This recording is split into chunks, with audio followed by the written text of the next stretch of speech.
Hello guys, welcome back to Ahuja accounts. I hope सब बढ़िया हो गए। आज हम सीखेंगे कि ITR1 कैसे फाइल की जाती है एक्सेल में, XML फॉर्मेट में। ठीक है, अभी तक हम नॉर्मल पोर्टल पे जाके भी फाइल करते हैं और एक नॉर्मल पोर्टल से पहले जो फॉर्म आता है वो आता है XML फाइल में। उसको हम कैसे फिल किया जाता है आज मैं दिखाऊंगा। आज हम सिंपल वाली सीखेंगे, ITR1 जो सैलरी बेसिस पे होता है। ठीक है, आज हम वो सीखेंगे। ऐसे धीरे धीरे जैसे जैसे फॉर्म आते रहेंगे, आपको हर फॉर्म की एक वीडियो आपको बहुत जल्द चैनल पे मिलेगी। ठीक है, तो सबसे पहले अब हम करेंगे, सबसे पहले इनकम टैक्स की साइट पे हम लॉगिन करेंगे।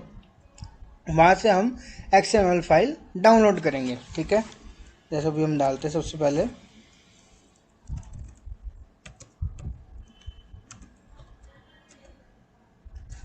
ई फाइलिंग ऑफ इनकम टैक्स की साइड में जाके सबसे पहले आपको ऊपर जो फॉर्म दिख रहा है, होम इनकम टैक्स डिपार्टमेंट, इसको क्लिक करना है। यहाँ पे क्लिक करने के बाद आप देख सकते हो आपके सामने ये खुल गया है।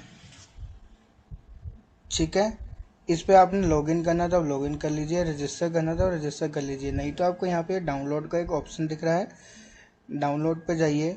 डाउनलोड क्लिक करके असेसमेंट ईयर जैसे आप देख रहे हो 22-23 पे यूटिलिटी एक्सेल बेस आ चुका है, जैसे आप देख रहे हो। ठीक है, इस पर हमको क्लिक करना है। ये क्लिक करने के बाद आप देखिए ये डाउनलोड हो रहा है। ये जैसे डाउनलोड हो जाएगा फिर हम इसके अंदर अपना जो हमारा डाटा है वो हम इसके अंदर फिल करेंगे। जैसे डाउनलोड हो चुका है, अब आप देख सकते हो। अब हम इसको ओपन करेंगे। जब ये आ गया, आप देख सकते हो ये हमको दिख रहा है ITR1 असेसमेंट ईयर। ठीक है, हम इसको क्लिक करेंगे।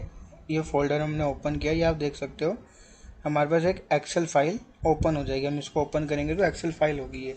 इस एक्सेल फाइल में जो भी डाटा हमको अपना डालना है वो हम इस डाटा को इसमें डालेंगे। फिर इस फाइल को हम वैलिडेट करेंगे। वैलिडेट करने के बाद हम इसमें कैलकुलेट टैक्स करेंगे कि हमारा टैक्स क्या आ रहा है, कितना आ रहा है। वो टैक्स कैलकुलेट करने के बाद हम इसको जेसन फाइल बनाएंगे। जेसन फाइल बनाने के बाद पोर्टल पर जाकर डालेंगे। जब हम पोर्टल पे इसको वैलिडेट करेंगे, पोर्टल पे हमने फाइल में कुछ गलती करी है, नाम गलत है या कोई फॉर्म हमारा खाली रह गया या हमने पैन कार्ड डाला गलत डाल दिया, कुछ भी XYZ जो गलती है वो गलती हमको बता देगा कि ये आपकी गलती है। फिर अब हम उसको सही कर सकते हैं। और कोई गलती नहीं है तो वो ऑटोमेटिकली एडजस्ट हो जाएगी और उसके बाद आप OTP लेके अपना वैलिडेट कर सकते हो। वीडियो को स्किप मत करना, स्किप करोगे तो कुछ समझ नहीं आएगा, क्योंकि बहुत कॉम्प्लिकेटेड हो जाता है। स्किप करके आप आगे चलोगे। जो डाटा हम फॉर्म वाइज भरेंगे, जैसे TDS का भरेंगे, TCS भरेंगे या हम अपनी डिडक्शंस भरेंगे, जो हम भरते चलेंगे वो डाटा अपने आप उठ के कैलकुलेट करके टैक्स आएगा। वीडियो को स्किप करेंगे तो कुछ समझ नहीं आएगा। वीडियो थोड़ी सी बड़ी हो सकती है, पर आराम आराम से सब चीज़ सीखना, इससे आप लोगों को ही फ़ायदा है। आप खुद भी ITR फाइल कर सकते हो। ठीक है, चलो अब हम इसको ओपन करते हैं।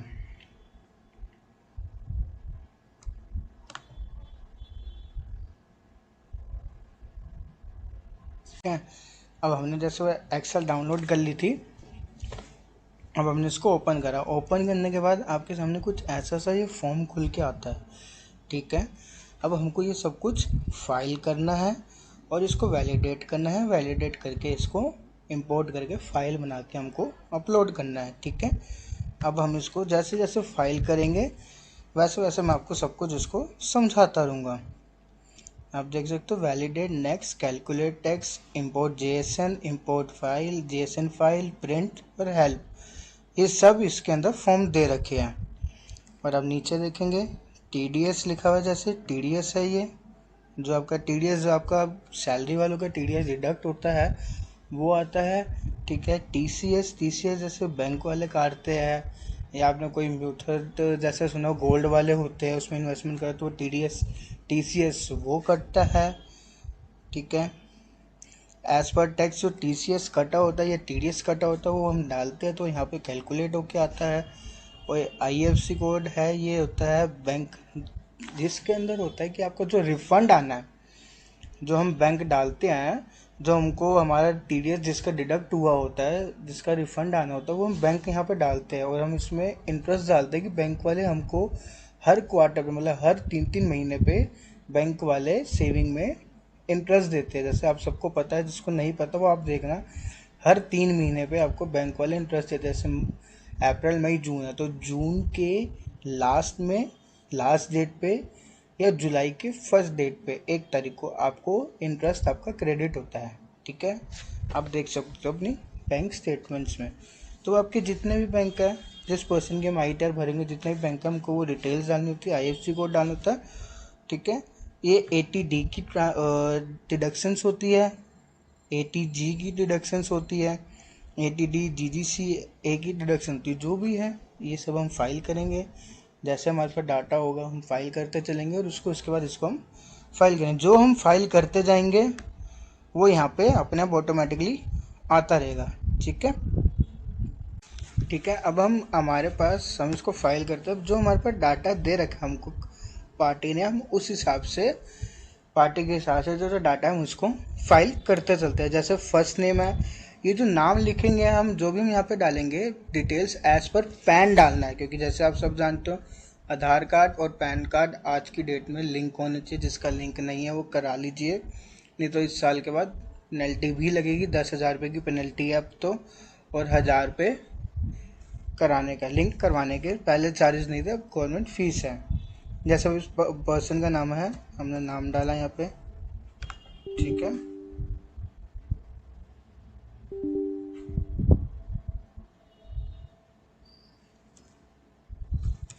ये सब कुछ कैप्स में डालना है। ठीक है, पर्सन का यहाँ पे नाम आएगा, मिडिल नेम है तो मिडिल नेम डालेंगे, लास्ट नेम भी है तो लास्ट नेम भी डालना है। लास्ट नेम कंपलसरी है, मिडिल नेम है पर्सन का तो डालिए, नहीं है तो नॉट डालिए। उसके बाद यहाँ पे बन जाएगा पर्सन का पैन कार्ड। ओके, उसके बाद यहाँ पे आप देख सकते हैं आधार कार्ड नंबर। आधार कार्ड नंबर पर्सन का आधार कार्ड नंबर डालना है यहाँ पे हमको। ठीक है, ओके। जिस तरह हम भरते जा रहे हैं इसी तरह आपको सारी डिटेल्स भरनी है पर्सन की।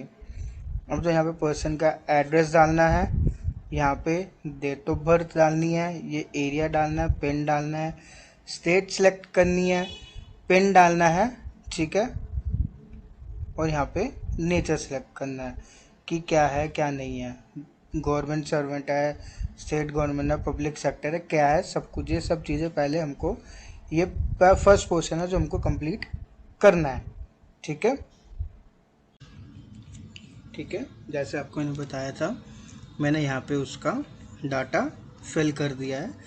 एड्रेस मैंने डाल दिया है, डेट ऑफ बर्थ रह गई है, डेट ऑफ बर्थ हम भी डाल देते हैं।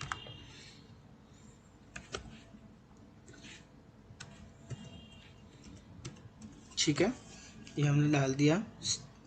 नेचर ऑफ एम्प्लॉय हमने अदर्स ले लिया है, पिन कोड हमने डाल दिया, स्टेट हमने डाल दिया, और एड्रेस हमने पूरा फिल कर दिया है। ठीक है, अब हम इसके आगे चलेंगे। इसको हम नो करेंगे, हमारे से कोई इनकम नहीं है।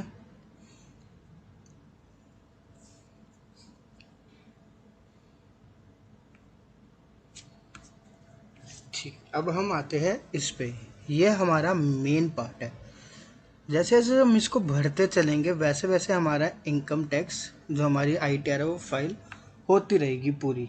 ठीक है, सबसे पहले हम यहाँ पे मेल ID डालेंगे, फ़ोन नंबर डालेंगे, और इसको हम आगे के लिए भरेंगे। आगे हमारी जैसे ग्रोस सैलरी क्या है, हमारी कोई हम फॉरेन ट्रिप करके आए हैं नहीं आए हैं, हमको हर चीज़ का हिसाब देना पड़ता है गवर्नमेंट को। ठीक है,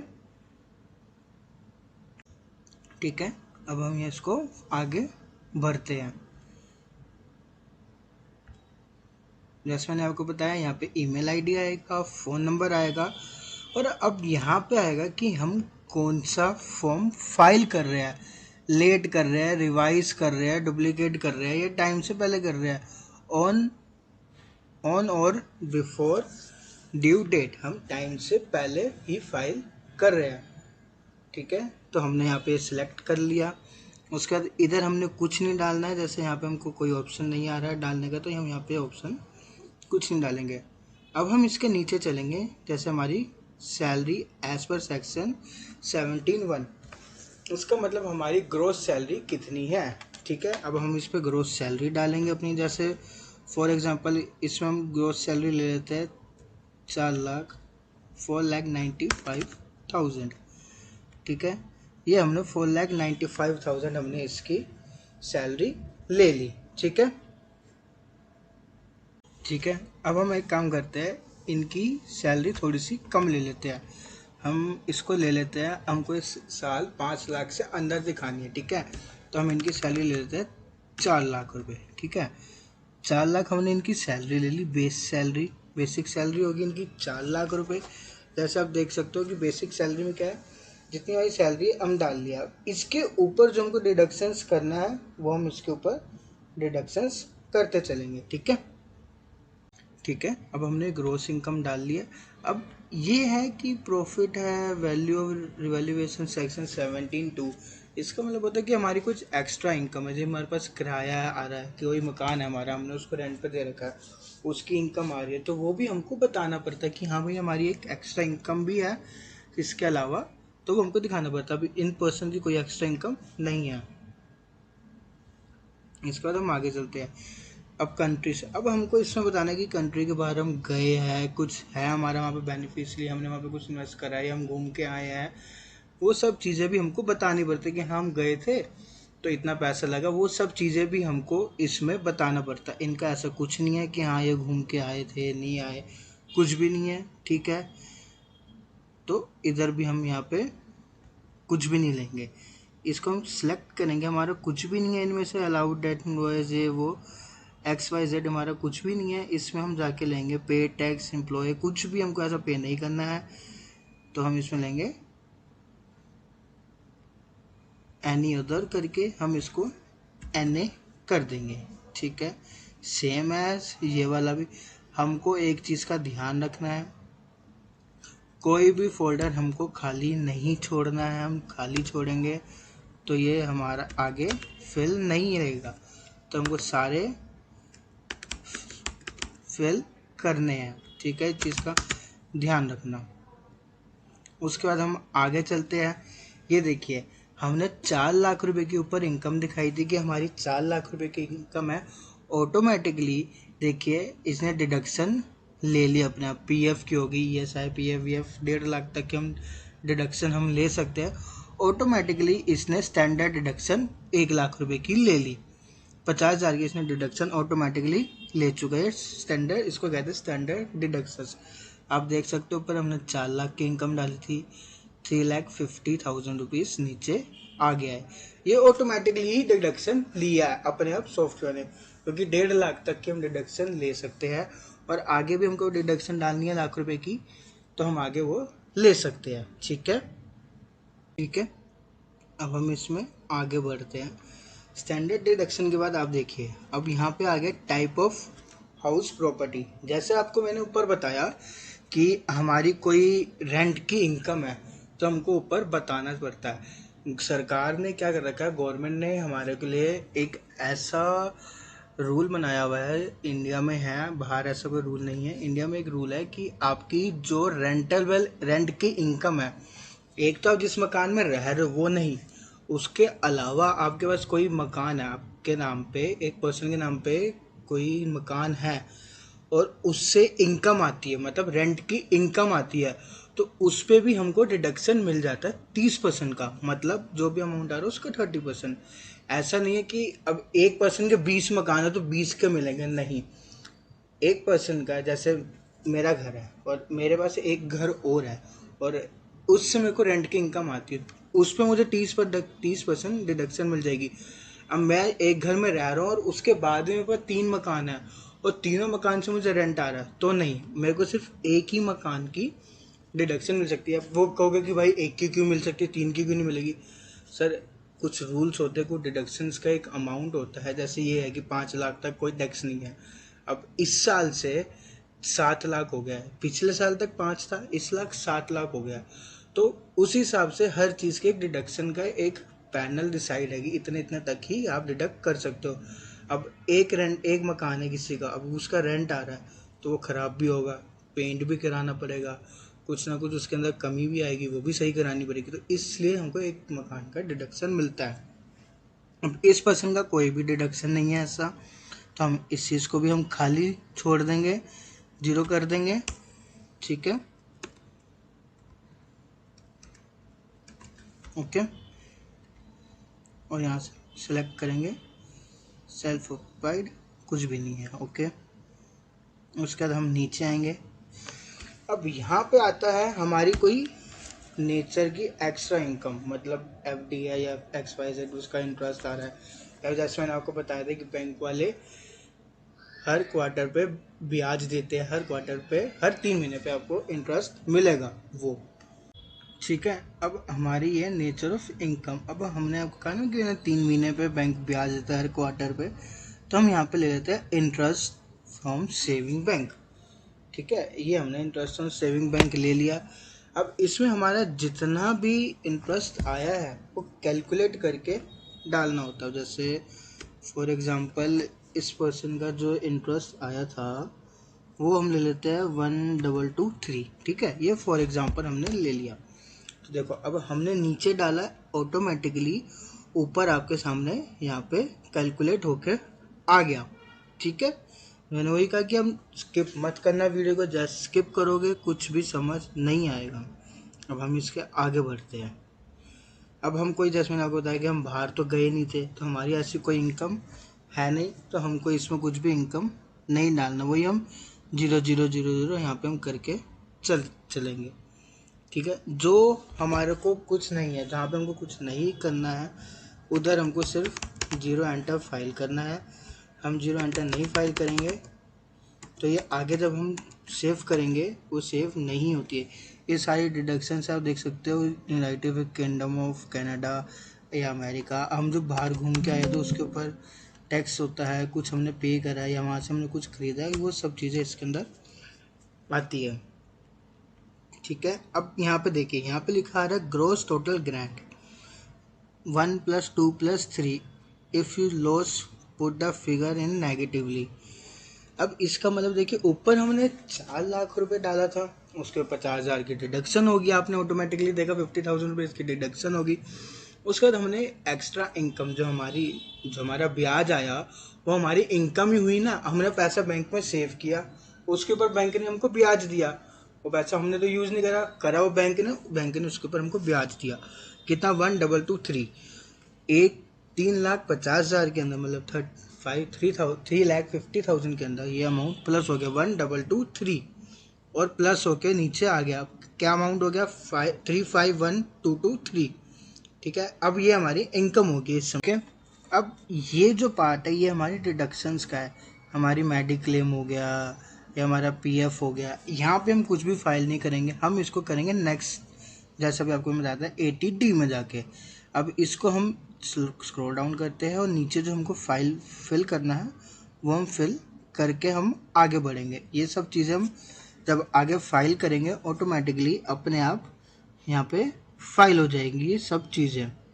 ठीक है, अब हम आगे बढ़ते हैं 80D में। ठीक है, उससे पहले सबसे इम्पोर्टेंट चीज़ यहाँ पे, जैसे आपको मैंने कहा था कि हमने कुछ भी हम भरेंगे खाली नहीं छोड़ सकते, तो हम इसको अब हम 0 0 करके हम फाइल कर देते हैं यहाँ पे। ठीक है, ठीक है, अब हम इसको स्क्रॉल डाउन करके नीचे फाइल कर लेते हैं। अब यहाँ पे देखिए, यहाँ पे हमको, आप देख रहे हैं यहाँ पे जो हमने ऊपर इंटरेस्ट डाला बैंक का, वो इंटरेस्ट हमको एक बार नीचे भी दिखाना है, जैसे interest on saving bank account. ठीक है, जो इंटरेस्ट हमने ऊपर लिया वही इंटरेस्ट हम नीचे भी डालेंगे, यही ऑटोमेटिकली यहाँ पे शिफ्ट होके आ गया। ठीक है, और प्रॉपर्टी का भी जैसे इसके अंदर दे रखा है वो अब हमारी है नहीं, कोई रेंट हमारा है नहीं, तो हम इसको लेंगे भी नहीं।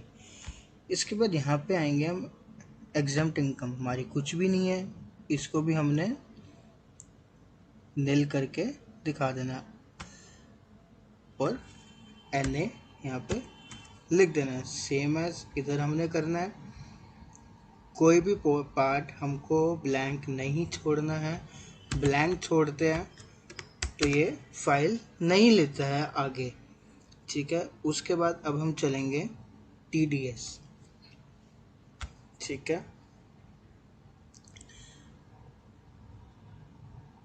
जैसे जो भी हमारा TDS डिडक्ट करता है उसका टैन नंबर होता है, कंपनी का टैन नंबर होता है।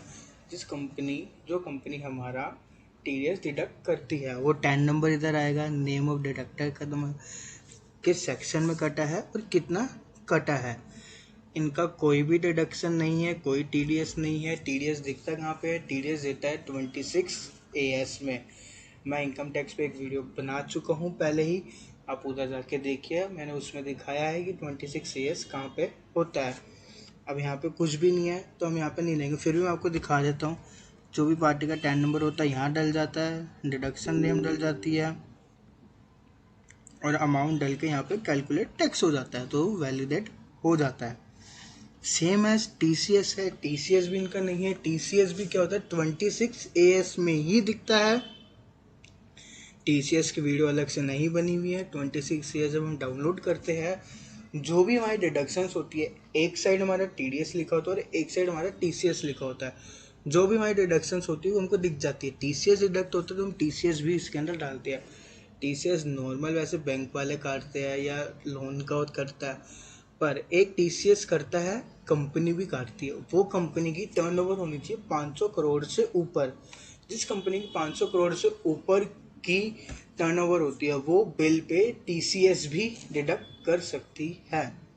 ठीक है, इसके बाद हम आएंगे टैक्स पे एंड वेरिफिकेशन। आपको मैंने जैसे बताया था टैक्स पे वेरिफिकेशन में हमको आना होता है। इस पे आने के बाद अब आप यहाँ पे देखिए, हमको अपना बैंक का IFSC कोड डालना है, अकाउंट नंबर डालना है, और ये जो आप देख रहे हैं सिलेक्ट अकाउंट फॉर रिफंड, किस अकाउंट में हमारा बैंक का पैसा जो हमारा TDS डिडक्ट होता है, TCS डिडक्ट होता है, वो आना होता है, वो किस में आता है। अब हमारे 3 बैंक है। ठीक है, अब ये नहीं कि 3 बैंक है तो तीनों में हम क्लिक कर देंगे, नहीं, 3 में नहीं करेंगे। 3 बैंक है, तीनों बैंक में इंटरेस्ट आया होगा, तीनों को हम डाल देंगे। ये हमारा इंटरेस्ट जैसे हमने कैलकुलेट करके पीछे डाला है, पर हमको जिस बैंक में डिडक्शन का पैसा वापस चाहिए वो हम क्लिक कर देंगे, वो उस बैंक में पैसा आ जाता है। ठीक है, अब हम इसको स्क्रॉल डाउन करके नीचे फाइल कर लेते हैं। अब यहाँ पे देखिए, यहाँ पे हमको आप देख रहे हैं, यहाँ पे जो हमने ऊपर इंटरेस्ट डाला बैंक का, वो इंटरेस्ट हमको एक बार नीचे भी दिखाना है, जैसे interest on saving bank account. ठीक है, जो इंटरेस्ट हमने ऊपर लिया वही इंटरेस्ट हम नीचे भी डालेंगे। यही ऑटोमेटिकली यहाँ पे शिफ्ट होके आ गया। ठीक है, और प्रॉपर्टी का भी जैसे इसके अंदर दे रखा है वो अब हमारी है नहीं, कोई रेंट हमारा है नहीं, तो हम इसको लेंगे भी नहीं। इसके बाद यहाँ पे आएंगे हम, एग्जम्प्ट इनकम हमारी कुछ भी नहीं है, इसको भी हमने नील करके दिखा देना और NA यहाँ पे लिख देना है। सेम एज इधर हमने करना है, कोई भी पार्ट हमको ब्लैंक नहीं छोड़ना है। ब्लैंक छोड़ते हैं तो ये फाइल नहीं लेता है आगे। ठीक है, उसके बाद अब हम चलेंगे TDS। ठीक है, जैसे जो भी हमारा TDS डिडक्ट करता है उसका टैन नंबर होता है, कंपनी का टैन नंबर होता है। जो कंपनी हमारा TDS डिडक्ट करती है वो टैन नंबर इधर आएगा, नेम ऑफ डिडक्टर कदम किस सेक्शन में कटा है और कितना कटा है। इनका कोई भी डिडक्शन नहीं है, कोई TDS नहीं है। TDS दिखता कहाँ पे है? TDS देता है 26 AS में। मैं इनकम टैक्स पे एक वीडियो बना चुका हूँ पहले ही, आप उधर जाके देखिए, मैंने उसमें दिखाया है कि 26 AS कहाँ पे होता है। अब यहाँ पे कुछ भी नहीं है तो हम यहाँ पे नहीं लेंगे, फिर भी मैं आपको दिखा देता हूँ। जो भी पार्टी का टैन नंबर होता है यहाँ डल जाता है, डिडक्शन नेम डल जाती है और अमाउंट डल के यहाँ पे कैलकुलेट टैक्स हो जाता है, तो वैलिडेट हो जाता है। सेम एज TCS है, TCS भी इनका नहीं है। TCS भी क्या होता है? 26 AS में ही दिखता है। TCS की वीडियो अलग से नहीं बनी हुई है। 26 AS जब हम डाउनलोड करते हैं, जो भी हमारी डिडक्शंस होती है, एक साइड हमारा TDS लिखा होता है और एक साइड हमारा TCS लिखा होता है। जो भी हमारी डिडक्शंस होती है वो हमको दिख जाती है। टीसीएस डिडक्ट होता है तो हम टीसीएस भी इसके अंदर डालते हैं। टीसीएस नॉर्मल वैसे बैंक वाले काटते हैं या लोन का करता है, पर एक टीसीएस करता है कंपनी भी काटती है। वो कंपनी की टर्नओवर होनी चाहिए 500 करोड़ से ऊपर। जिस कंपनी की 500 करोड़ से ऊपर की टर्नओवर होती है वो बिल पे टीसीएस भी डिडक्ट कर सकती है। ठीक है, इसके बाद हम आएंगे टैक्स पे एंड वेरिफिकेशन। आपको मैंने जैसे बताया था टैक्स पे वेरिफिकेशन में हमको आना होता है।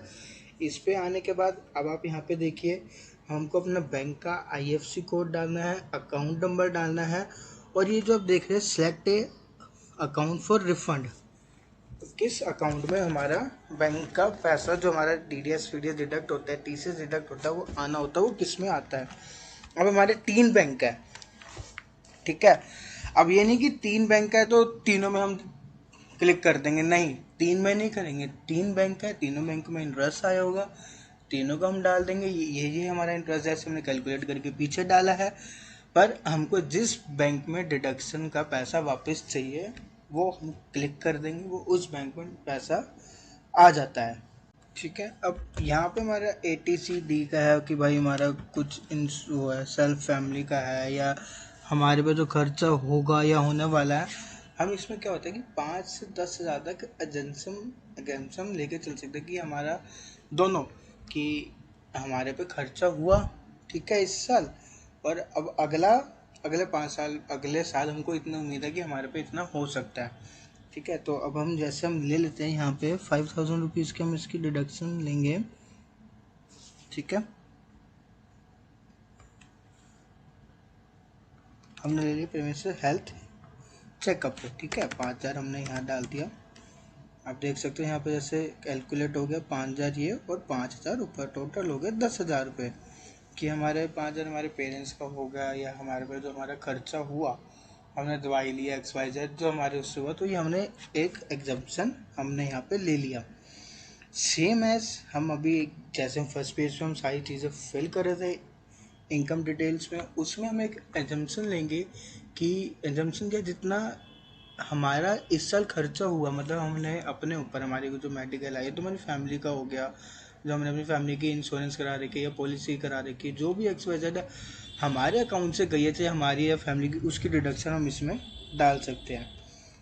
ATG का, ठीक है, इसमें कुछ भी नहीं है, इनका कोई डिडक्शंस नहीं है। आप देख सकते हो ATG की इसके अंदर कोई भी इनकी डिडक्शन नहीं है विदाउट लिमिट या 50% ऐसा। सेम एज ATCGG में इनकी कोई भी डिडक्शन नहीं है। जो भी डिडक्शंस थी हमने इनकी फाइल कर दी है, ये ITR 1 थी। अब हम वापस आएंगे इनकम टैक्स 1 पे, इनकम डिटेल्स पे, सॉरी। अब इनकम डिटेल्स में हम ऊपर जाएंगे। ठीक है, यहाँ पे जैसे आपको मैंने बताया कि अपने ऊपर जो हमारा पैसा खर्च हुआ 10,000 रुपये, जैसे मेरा इस साल 10,000 रुपये, इनका 10,000 रुपये लगा था, इनकी मेडिकल आया, दवाई आया, एक्सीडेंट हो गया था, या XYZ जो भी इनकी दवाइयाँ थी उसका। ठीक है, जैसा भी आपको मैंने पीछे बताया कि हमने अपने ऊपर जो हमारा खर्च हुआ, मेडिकल एक्सीडेंट हो गया, पट्टी ले लिया, दवाई ले ली, XYZ जो भी, हम उसकी डिडक्शन ले लेते हैं 5,000 रुपये तक ले लेते हैं। वो किस में ली जाती है, ATDDB में, मेडिकल अलाउंस में। ठीक है, अब इधर पहले हम सिलेक्ट करेंगे कि क्या है भाई, सेल्फ डिपेंड। ठीक है, अब इस पर हमको अमाउंट डाल दिया हमने 5,000 रुपये, ये हमने ले लिया 5, ऑटोमेटिकली यहाँ पे 5,000 आ गया। अब आप देखिए हमने ऊपर से स्टार्ट करा, हमने हर जगह यहाँ पे सब कुछ हम फाइल कर चुके हैं। TDS हमारा नहीं था तो हमने छोड़ दिया, TCS नहीं था छोड़ दिया। इधर हमने बैंक डिटेल्स डाल दी, जो जो हमारे जरूरत, जो जो हमको यहाँ पे पे करना था हम यहाँ पे सब कुछ भर चुके हैं। और हम ATD में जाते हैं, वो भी हमने भर दिया यहाँ पे, ATG में भी और ATDGG में भी। अब हमने सब कुछ भर दिया, अब हमको क्या करना है, यहाँ पे आके अब हमको फाइल को वैलिडेट करना है। जैसे आप देख रहे हो हर सेक्शन में जाके वैलिडेट करना है, हर सीट पे आपने देखा वैलिडेट का साइन आ रहा था, तो अब हमको यहाँ पे आके वैलिडेट करना है। ये हमने वैलिडेट करा जी, ठीक है, ओके। सेम एज ATG में जाएंगे, वैलिडेट करा, इसको वैलिडेट कर देंगे। सेम ATDG में जाएंगे, वैलिडेट करेंगे। ठीक है, उसके बाद टैक्स पे में गया, वैलिडेट करा, सेम है, TCS में जाएंगे,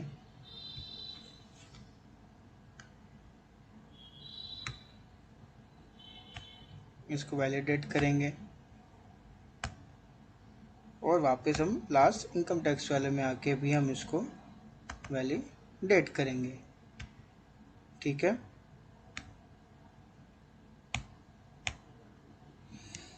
अब वैलिडेट हो गई, क्या करना है, ठीक है। अब हम इसको टैक्स कैलकुलेट करेंगे, टैक्स कैलकुलेट का ऑप्शन आ रहा है ना, अब हम इसका टैक्स कैलकुलेट करेंगे। ठीक है, जैसे अब हमने वैलिडेट कर दिया सब कुछ, अब हमको क्या करना है, कैलकुलेट टैक्स करना है। अब आप देखो हमने यहाँ पे कैलकुलेट टैक्स पे क्लिक करा, ये हमारा टैक्स कैलकुलेट हो रहा है, ऑटोमेटिकली हमारा टैक्स कैलकुलेट हो गया। ठीक है, अब टैक्स कैलकुलेट हो गया, अब जाके हम नीचे चेक करते हैं। देखिए हमारा इतना का टैक्स बना था और इतनी की हमारी वहाँ पे डिडक्शन आ गई, मतलब ये हमारा टैक्स बना कि हमको ये भरना है। ठीक है, और ये हमारी वापस डिडक्शन होगी कि हाँ हमारा इतना टैक्स बन रहा था और इतनी हमारी डिडक्शन, हमने जो जो डिडक्शन ऊपर फाइल करी उस हिसाब से इतना ही टैक्स वापस माइनस हो गया। अब ये माइनस क्यों हुआ, हमारी 5 लाख से नीचे की थी तो हमने उतनी ही इनकम दिखाई कि हमारा टैक्स ना आए। ठीक है, इसलिए ये 5 लाख से नीचे का जितना हमारा टैक्स बना उतने की हमारी उसने डिडक्शन वापस हमको दे दी। अब डिडक्शन हो गई, अब क्या करना है, जब सब कुछ फाइल हो गया, वैलिडेट कर दिया, सब कुछ हो गया, अब क्या करना है, जैसे अब इसके अंदर ऑप्शन आ रहा है जनरेट GSN फाइल। अब GSN फाइल क्रिएट करने के बाद हम जाएंगे इनकम टैक्स के पोर्टल पे जाके पर्सन का ऑनलाइन हम इसको फाइल करेंगे, उसको लॉगिन करेंगे, लॉगिन करके ITR के फॉर्म में जाएंगे और उसको हम भरेंगे। मैं आपको दिखा रहा हूँ, अभी पूरी वीडियो देखना एंड तक, फाइल करके दिखाऊंगा और ITR डाउनलोड करके भी मैं आपको दिखाऊंगा। अब हम इसकी JSN फाइल बना लेते हैं। JSN फाइल हमारी ये हो गई, ओके ओके ओके, ये हमारी JSN फाइल बन के हमारे सामने आ गई, समरी हो गई। इसको save as a JSN file कर देंगे। जैसे मैंने इनकम टैक्स की साइड पे इसको लॉगिन कर लिया, लॉगिन करके फाइल के ऑप्शन में जाके income tax, E filing of income tax. ठीक है, इसमें जाके असेसमेंट ईयर सेलेक्ट करेंगे, करेंट ईयर है हमारा, ओरिजिनल रिटर्न है हमारी, रिवाइज रिटर्न नहीं है। ये हमको जिसको ऑडिट करानी होती है ये उसके लिए होता है, हमने इसको नो करना है। ITR 1 कंटिन्यू, यहाँ पे जाके हमने अटैच फाइल करनी है, जो हमने फाइल ली है, जो हमारी फाइल है उसको जाके हमने अटैच करना है।